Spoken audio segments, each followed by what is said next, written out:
Hello, welcome back to the channel. I'm John. We're joined again by Ashton from Exploring the Past and the Present. Hello guys. We're going to continue our journey. This is part 4 along the Blackburn Valley route. Now we finished part 3 of this walk at the site of Westwood Railway Station. This is the level crossing just in front of us now.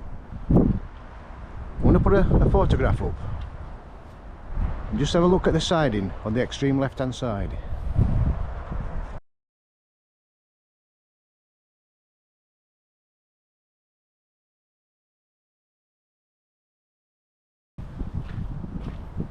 We're only short and it followed this route here. And I'll just put a map up there. You see at the very end it's showing a building. We've every reason to believe that these remains here are the remains of that building. What it was we're not sure. Maybe it was a weighbridge office. Who knows. So back on the track bed now. We'll have a walk down towards Chapeltown. See if we can find anything interesting on the way. Just to our left here, this mound. Let's have a look.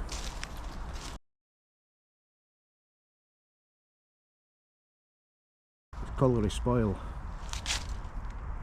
Now, in a lot of pits in the area, specifically here, spoil was moved away from the pit site by an aerial ropeway and just dumped like it has been here. So the point I'm making is, don't be fooled into thinking if you found a spoil heap you found the site of a pit.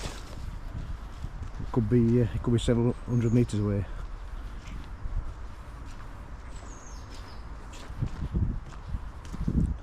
There's another pile here, look. I'll show you that close up. We can see it's coal spoil, look. It's a coal among it there. Substantial lump there, look.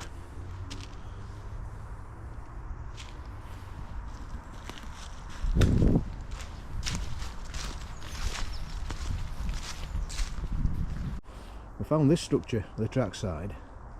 I'm not sure what it is.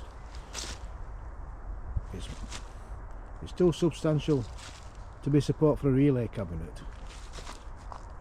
Possibly it were a buffer stop. So if anyone knows, by all means leave a comment for us. It'd be interesting to know what it were for.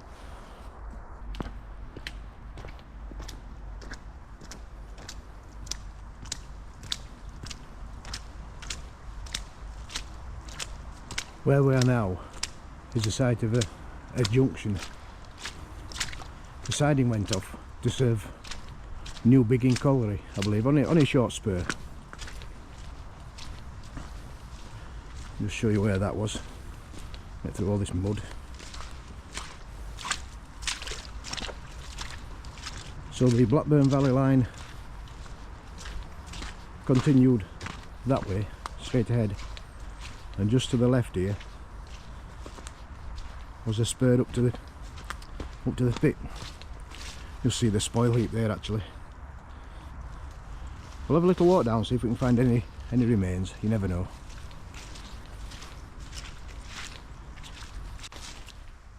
We're following the siding now, just curving away to the left there. That's the Blackburn Valley line we can just see down there.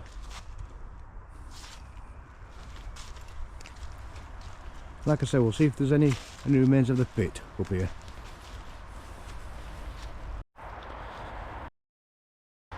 This is the site of New Biggin Colliery. You see the remains of various surface buildings. Various piles of stone and brick. If we look.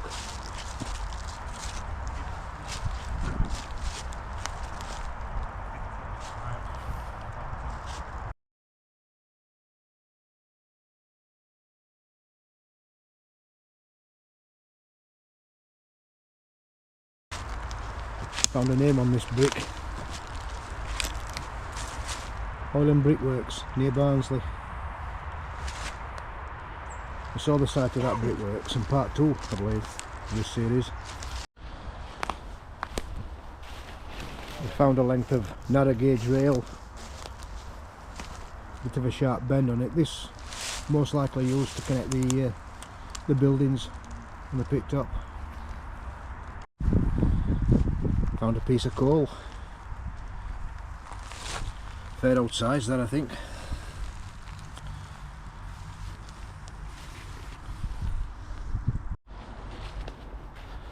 So the pit closed in 1920, I believe. What we found here is one of the shafts. You see the brickwork there. Put you through the fence.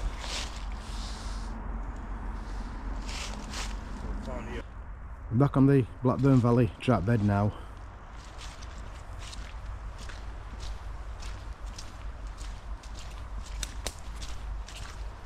Not too far, we find the site of a demolished bridge.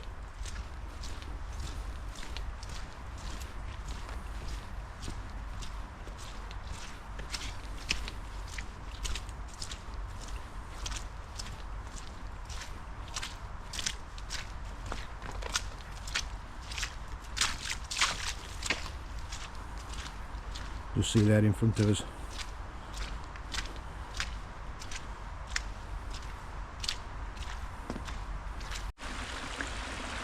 So where we've come from, the abutment's been demolished altogether, but the other one survives. A pretty sorry state. It survives. Let's see where it was.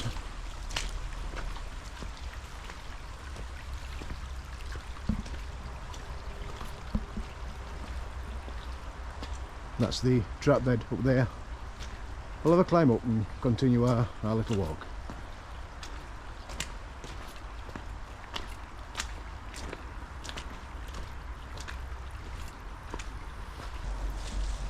I think this bridge just carried the line over the entrance to New Biggin Colliery. That's looking back towards Westwood.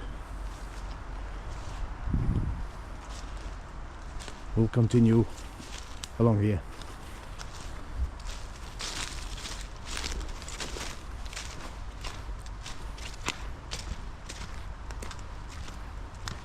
We're on an embankment, as we can see. I'll just show you down there.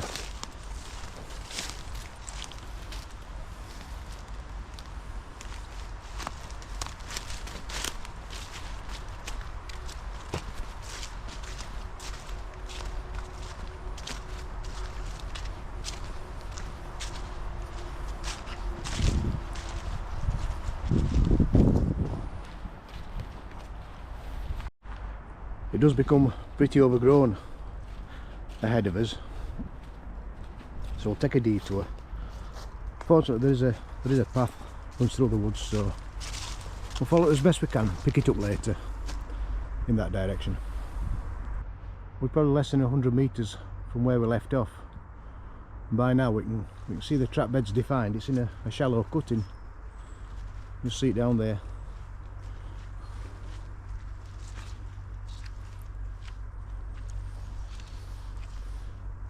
And again, it's pretty overgrown. Fortunately for us, there's a tarmac path runs alongside it, so we'll pick that up just down here. A little bit easier walking, that. The track bed now just on our left, just on that embankment.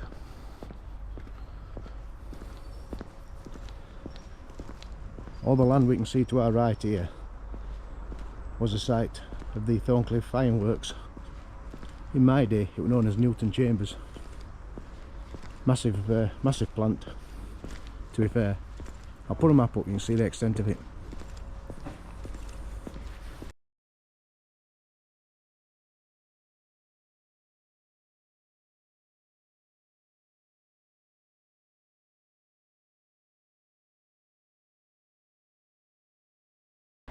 Since closure, the entire site's been taken over by industry, and as you get towards Chapeltown, housing.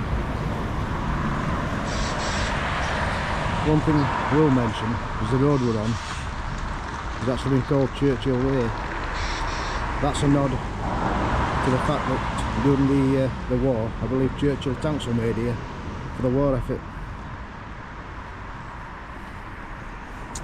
Now this lump of dressed stone here is a telltale sign that a bridge once stood here. took this footpath under the line. Just see up there. There's probably some traces of the stonework under this ivy.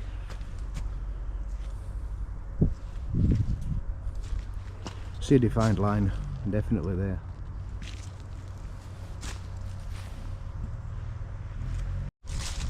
This would appear to be a demolished plate layers hut, made of concrete, not unlike the one we saw in part 1 of this walk down near Duffy. See where the corners are snapped off there.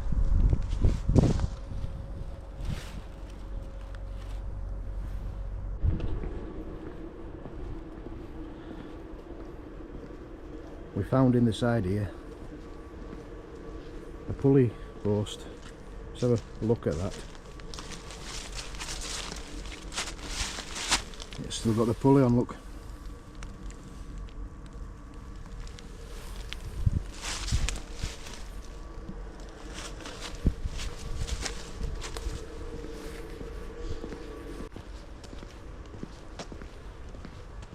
There's another one here.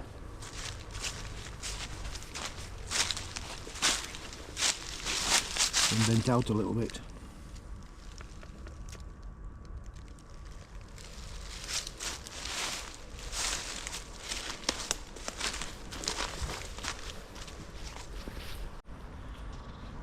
Not quite sure what this was. Bit of reinforced concrete been broke off. Whether or not it was a gradient marker, who knows.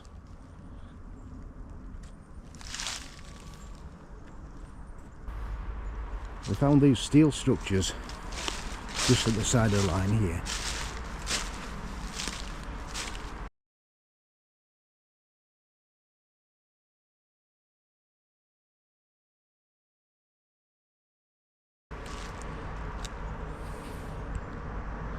We thought at first they may have been buffer stops, but just to the side is the remains of a shaft, so we wonder if this were headgear for a pumping shaft potentially. And just up to the left I found these remains. Now these look to me like settling tanks. I'll have a look on the maps, see if it shows anything. Whether or not they're related to the coal mines or the ironworks, we don't know. That's one of the things with this exploring. So many unknowns. You can only make suggestions and estimates as to what things were for.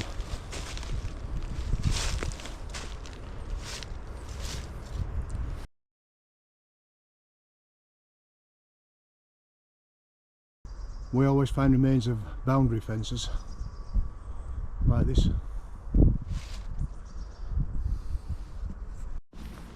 As we approach Thorncliffe Road, just to the left of us here, there's an abandoned reservoir. We've seen it on the maps, and again, whether it's connected with the ironworks or the coal mines, I'd be very surprised if it's railway related. You see there's a bit of water in it. It would have been obviously a lot fuller when it was in use. A bridge would have taken the line over Thorncliffe Road. You can just see the remains of it here. A few bits of stonework up there, as we can see.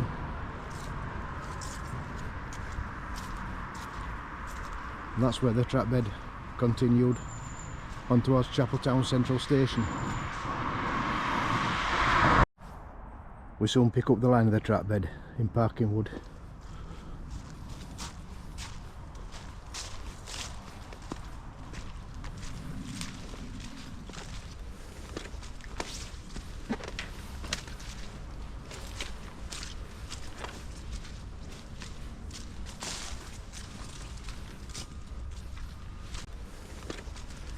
Looks like there's been lots of groundworks done, improved drainage.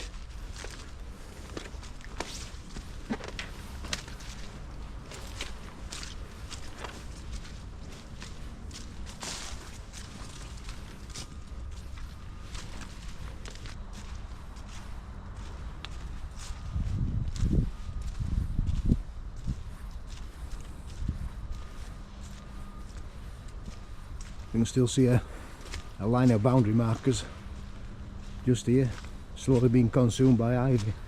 I believe just to our right here is a site of the Thorncliffe Colliery.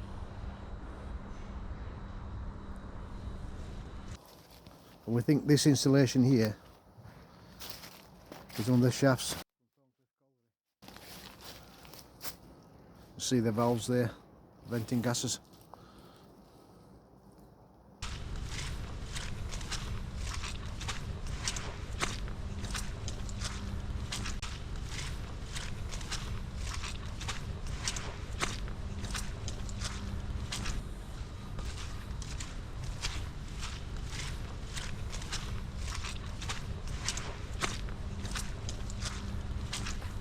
Now both the pit and the Thorncliffe Ironworks had extensive sidings connecting to this line just before Chapeltown Central Station. I'll put a map up, see the extent of what I'm talking about.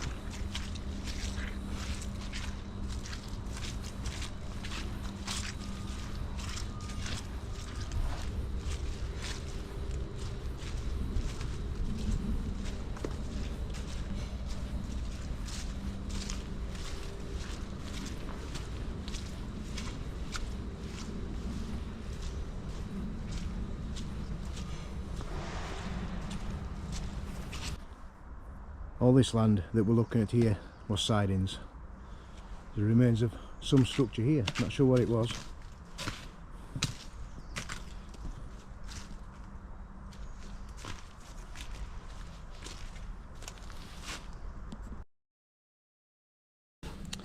There's evidence of a bridge passing under the line here. Just look in these trees. You can see a capstone there. Various bits of stonework thrown about. And the bridge carried this footpath under the line. You see there leading up into the woods.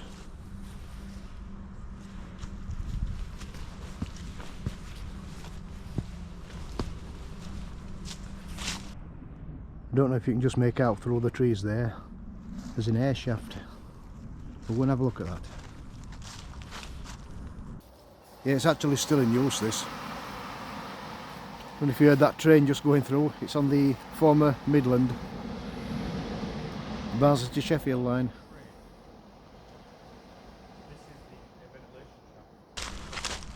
I've had a bit of snow recently. You can still see the remains of it down in that cutting there. This is the trap bed leading towards Chapeltown Central Station. A nice survivor is this signal gantry. It's built in concrete. We'll have a closer look at that, I think. Still some of the operating mechanism on this post. We'll have a look on the top, see what's up there. It's amazing how the mechanism for the wooden semaphores has survived all this time.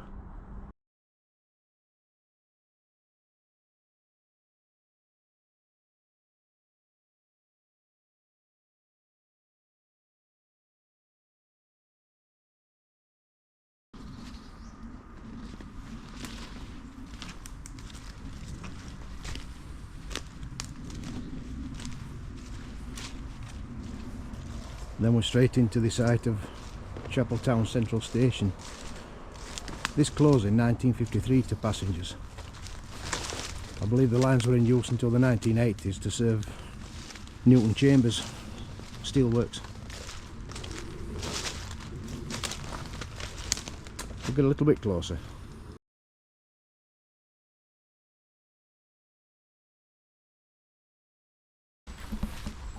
It's in private ownership, so I'll not climb any fences. Yeah, there's still platform remains down there, look. In 2018, this station went to auction. Apparently since closure it had been virtually untouched. Many of the rooms, waiting rooms, were untouched since it closed. It fetched nearly double its estimated price. The station master's house is still lived in, just on the end there. It looks like the station approach was a cobbled road. You see evidence of that just down here, look.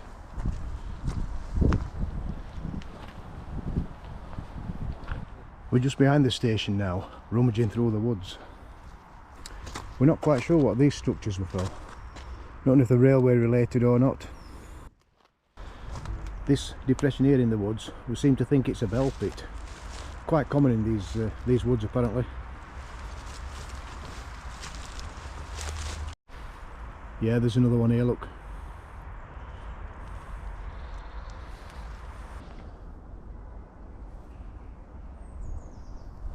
There's quite a few when you look around. Whether or not they were coal mines or ironstone mines, I don't really know. A bridge took the line over Station Road. The track bed would have been just in front of us there. It went straight into a substantial goods yard, which is now housing. I'll put a map up. The goods shed would have stood round about where that white van is.